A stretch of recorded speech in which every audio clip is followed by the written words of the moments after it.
오늘 주시는 하나님의 말씀 하박국 3장 16절로 19절입니다. 하박국 3장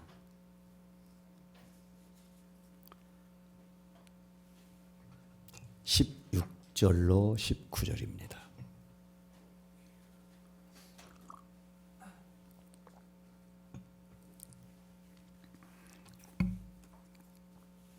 제가 한 절, 여러분이 한 절 교독합니다. 내가 들었으므로 내 창자가 흔들렸고 그 목소리로 말미암아 내 입술이 떨렸도다. 무리가 우리를 치러 올라오는 환난 날을 내가 기다림으로 썩이는 것이 내 뼈에 들어왔으며 내 몸은 내 처소에서 떨리는도다.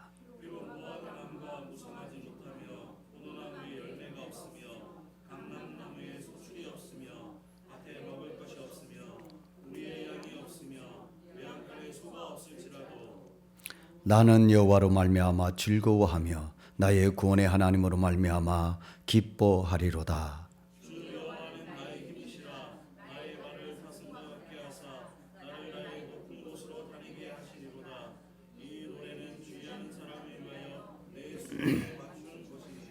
아멘.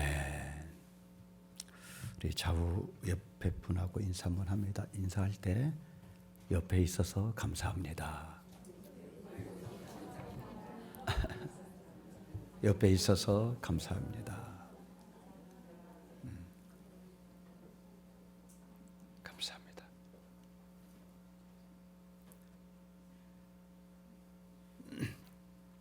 제가 여러분에게 질문을 할 테니까 여러분이 한번 생각해 보시고 판단해 보시기를 바랍니다. 행복하기 때문에 감사하다. 또 한 가지는 감사하기 때문에 행복하다.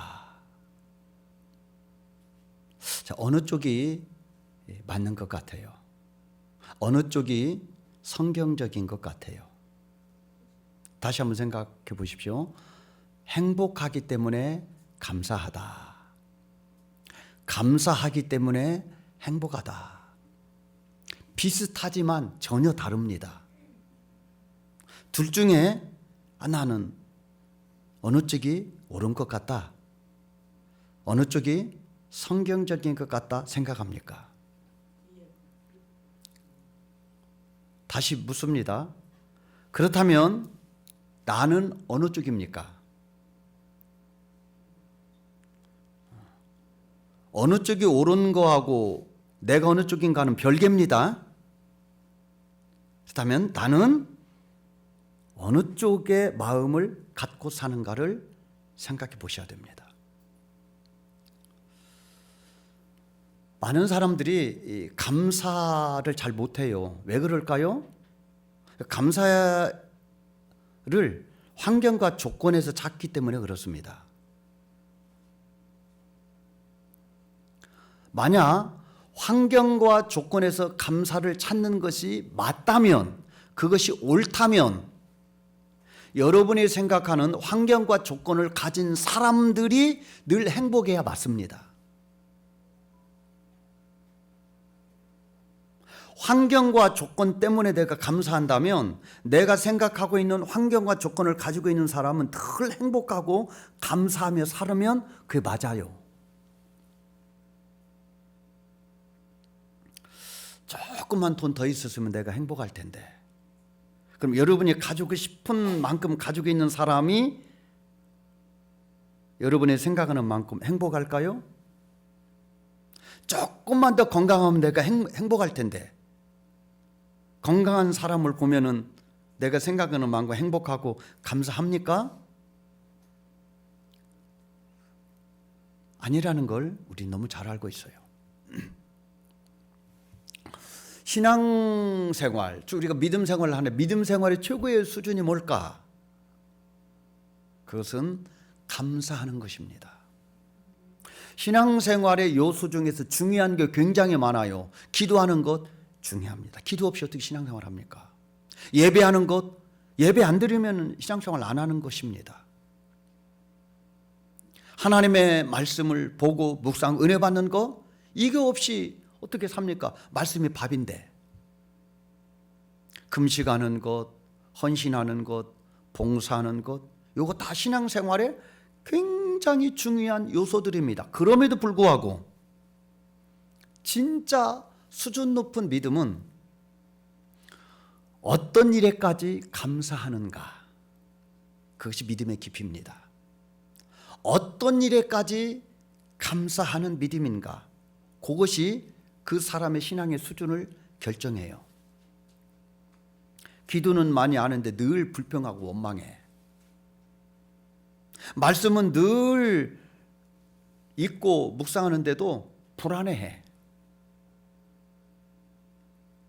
삶이 내 마음대로 안 된다고 짜증내고 원망하고, 불행하다고 자기를 학대해. 그 속에 무슨 행복이 있겠습니까?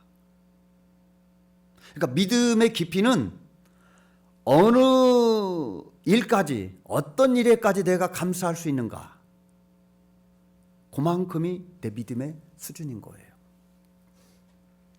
믿음은 언제 드러나죠? 그 믿음의 진가가 언제 드러나죠?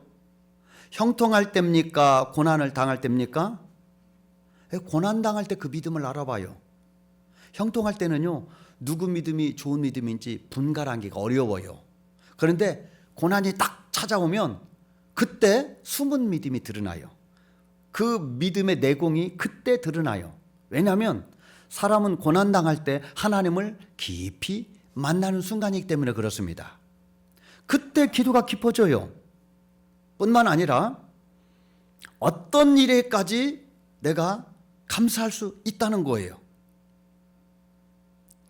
고난 중에 감사할 수 있다. 그 믿음은 진짜 믿음인 거예요. 신앙생활의 최고의 수준이 감사인 것처럼 우리 인생의 최고 행복자가 누구일까? 그것도 감사하는 자입니다. 세상적인 것을 얼마나 가졌느냐, 굉장히 중요합니다. 가령 돈을 얼마나 가졌느냐, 얼마나 많이 배웠느냐, 얼마나 명예를 많이 가졌느냐, 이거 적은 게 아닙니다. 굉장히 중요합니다. 그런데요, 요거보다 더 중요한 게 있다는 거예요. 그것은 감사하며 사느냐, 그 삶 속에 감사가 있느냐. 감사가 있을 때 진짜 부자요. 감사가 있을 때 진짜 행복한 자요. 돈은 많은데 감사가 없어. 건강한데 감사가 없어. 명예도 가질 만큼 가졌는데 감사가 없어. 불안해하고 원망하고 짜증스럽고 늘 풍랑이는 삶을 살아. 많이 가졌어도 불행한 거예요. 행복하다고 말할 수 없어요. 데몬스 메콜라라고 하는 학자가 감사의 심리학이라고 하는 책을 썼어요. 이분은 우리 신경이 뇌만 있는 게 아니고 심장에도 있다는 게, 심장에도 신경이 있다. 그래서 이 심장이 우리의 감정을 읽을 줄 안다는 거예요. 그래서 심장이 뛰면 그 사람을 알아보기 있다고 하는 증거라는 거예요.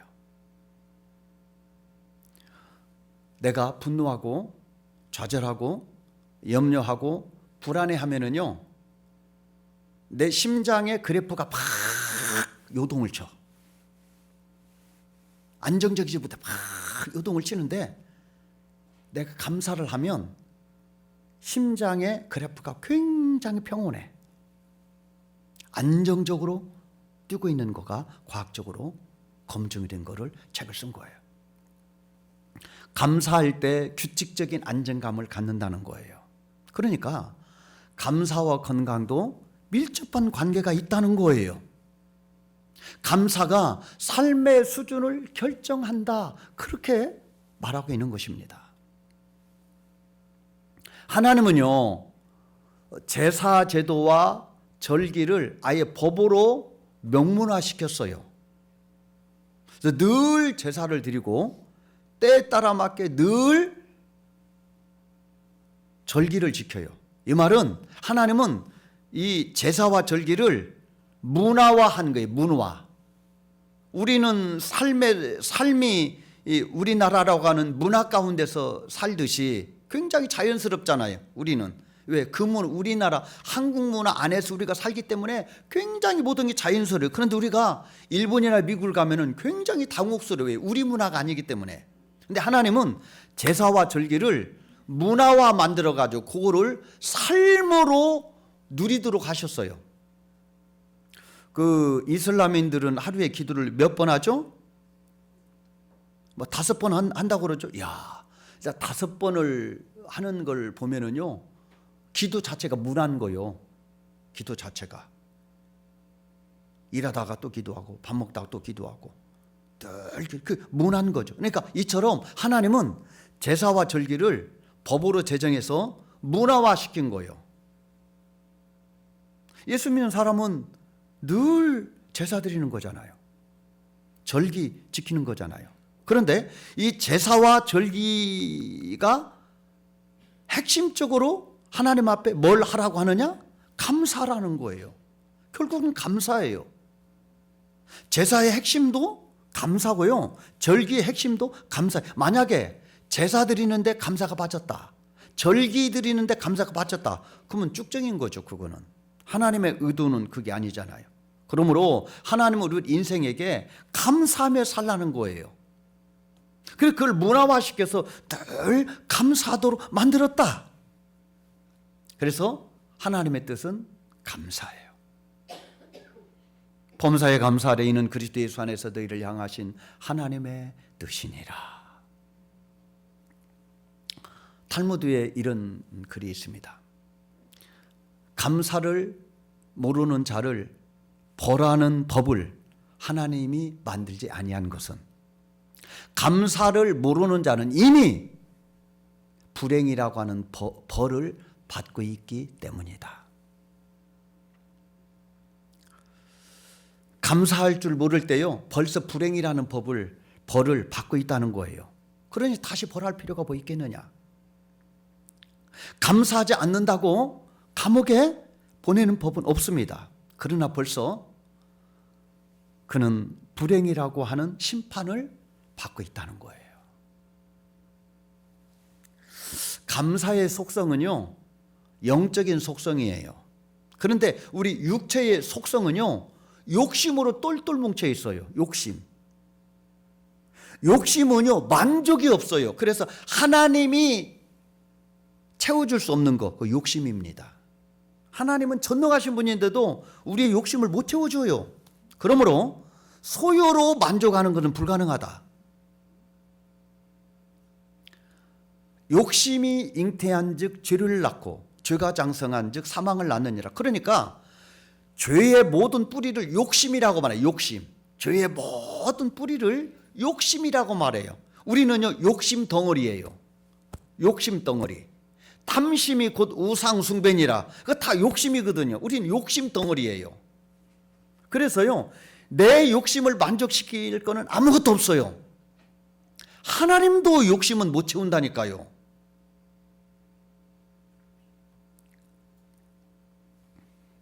그래서요, 감사는 육신의 속성이 아니고 믿음의 속성이에요.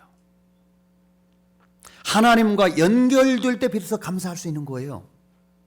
하나님의 시각을 가질 때 비로소 감사할 수 있는 거예요. 제가 그 새벽 예배 끝나면 전도하잖아요. 전도 어디서 해요? 저기 시장통에 가면 새마을 금고 있잖아요. 거기 앞에서 전도를 해요. 근데 지난 금요일 날이죠. 금요일 날 전도를 하는데 그런 일이 흔치 않은데 어떤 사람이 전도를 못하게 하는 거예요. 왜 여기서 전도하냐고.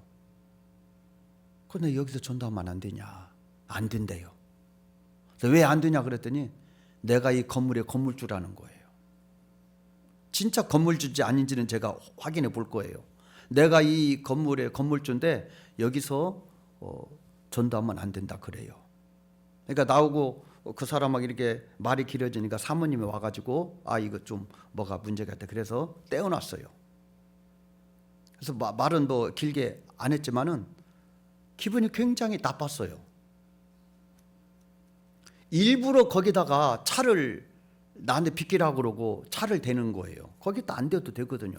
그러니까 전도 못하게 하려고 차를 대고 창문을 열고 여기서 전도하지 말라고 그렇게 말을 하는 거예요. 그러면서 내가 왜 전도 여기서 하면 안 되냐.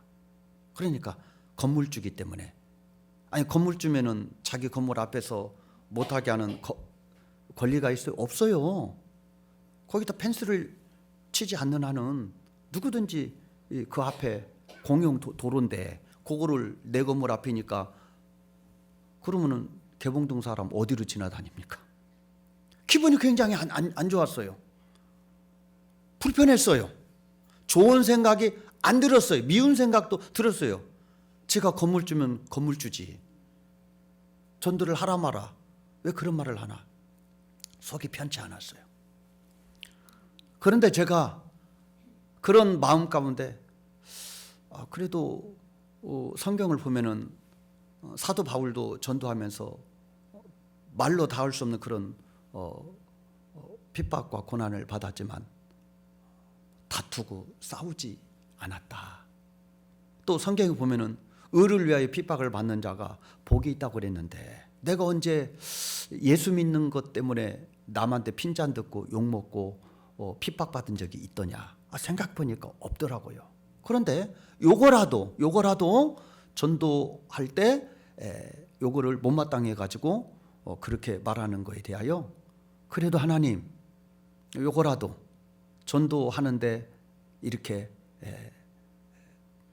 기분 나빠하고 공격받는 거에 대하여 하나님 감사합니다. 이제 그랬어요. 속으로 기도를 하는 거죠. 하나님 그랬더니요 마음이 신기하게 가라앉더라고요. 가라앉을 뿐만 아니라 그 사람을 불쌍히 여기는 마음이 생겨요. 긍휼히 여기는 마음이 생기는 거예요. 몰라서 그렇지.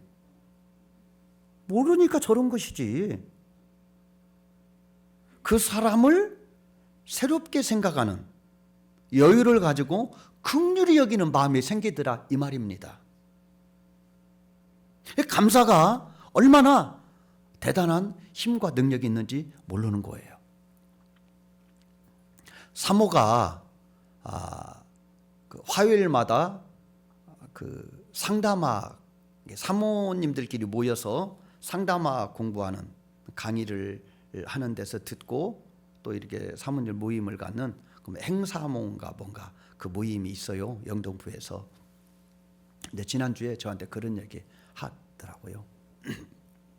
상담이라는 게 뭡니까? 상담은 감정적으로 어려운 사람, 사람 관계에서 어려운 사람, 건강이 힘든 사람, 심리적으로 정신적으로 어려운 사람, 이런 사람들이 조언을 받아서 전문가들의 도움을 받아서 해결하는 것, 그것이 상담이잖아요. 그러니까 상담이 굉장히 고도의 어떤 스킬이라든지 노하우라든지 경험이라든지 또 원리가 필요해요. 그래서 공부를 하는 거예요.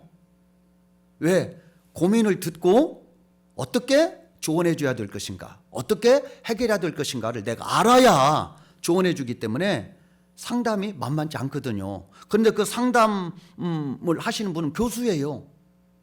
근데 그분이 상담을 하시면서 이런 말씀을 하시더라는 거, 이런 거 별로 소용없다.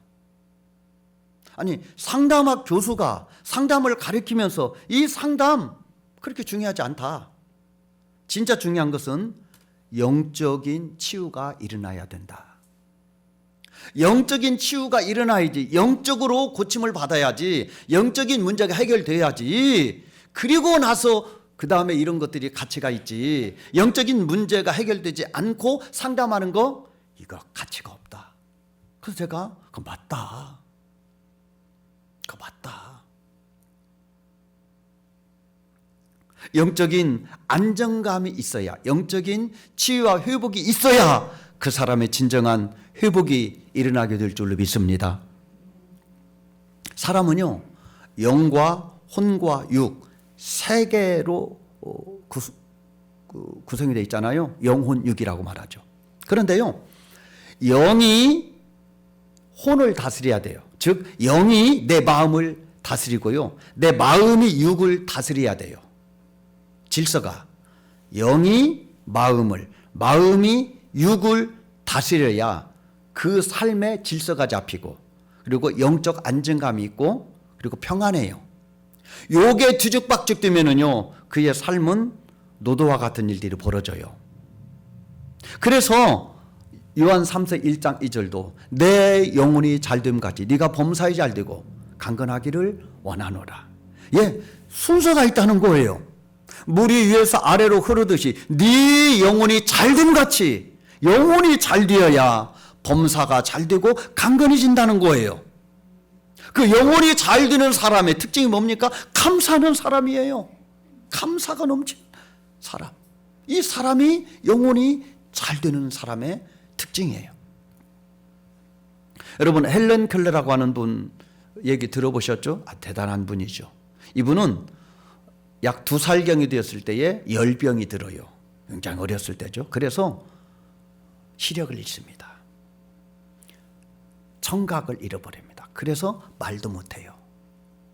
시각과 청각과 언어 장애를 갖고 자랍니다. 그런데 훌륭한 선생님을 만나서 그것을 극복한 미국의 위대한 작가요, 그리고 교육자고 사회운동가죠.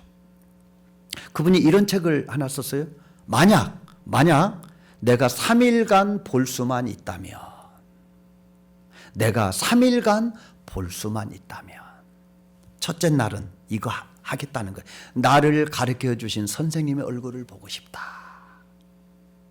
설리바제라고는 정말 위대한 선생님이죠. 그 선생님 얼굴을 보고 싶다. 그리고 산으로 가서 아름다운 꽃, 풀, 그리고 해가 떨어지는 노을을 보고 싶다. 둘째 날 아침에 일찍 일어나서 해가 떠오르는 그 찬란한 해를 보고 싶다. 그리고 저녁에는 영롱하게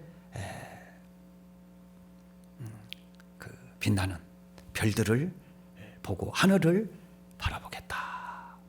셋째 날 아침 일찍 일어나서 부지런히 출근하는 사람들의 모습을 보고 싶다. 그리고 점심때는 아름다운 영화를 보고 저녁에는 화려한 네온사인과 쇼운도 상품 구경을 하고 저녁에 돌아와 3일간 눈뜨게 해주신 하나님께 감사 기도를 드리고 싶다. 이것이 시각장애인의 소원이에요. 소박하죠? 특별한 게 없잖아요. 선생님 얼굴 보고 싶다. 꽃, 풀, 떨어지는 해와 떠오르는 태양을 보고 싶다. 그리고 영화도 한 편 보고 싶다. 네온사인을 보고 싶고, 그리고 쇼운드에 있는 멋진 장면들을 보고 싶다. 그리고 집에 돌아와 저녁에 하나님 앞에 감사 기도하고 싶다. 3일간만 누려도 하나님 앞에 자기는 감사 기도하나. 그런데요, 누군가에게는 소박한 평생 소원을 우리는 마음껏 누리고 있어요. 지금 3일간만 보는 게 아니고 평생을 마음껏 누리고 있어요.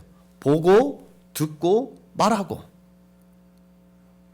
감사는 누가 잘할까?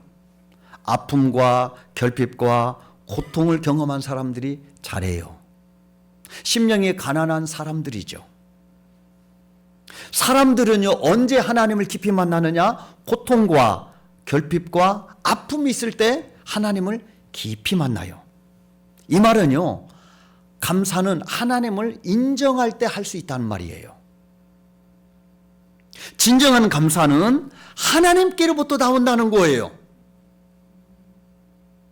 내가 인위적으로 감사할 수 있는 것도 아니고, 세상의 조건에 따라서 감사할 수 있는 게 아니고, 진짜 감사는 하나님을 만날 때, 하나님을 바라볼 때, 하나님의 시각을 가질 때, 하나님을 믿을 때 비로소 진정한 감사가 나오게 될 줄로 믿습니다.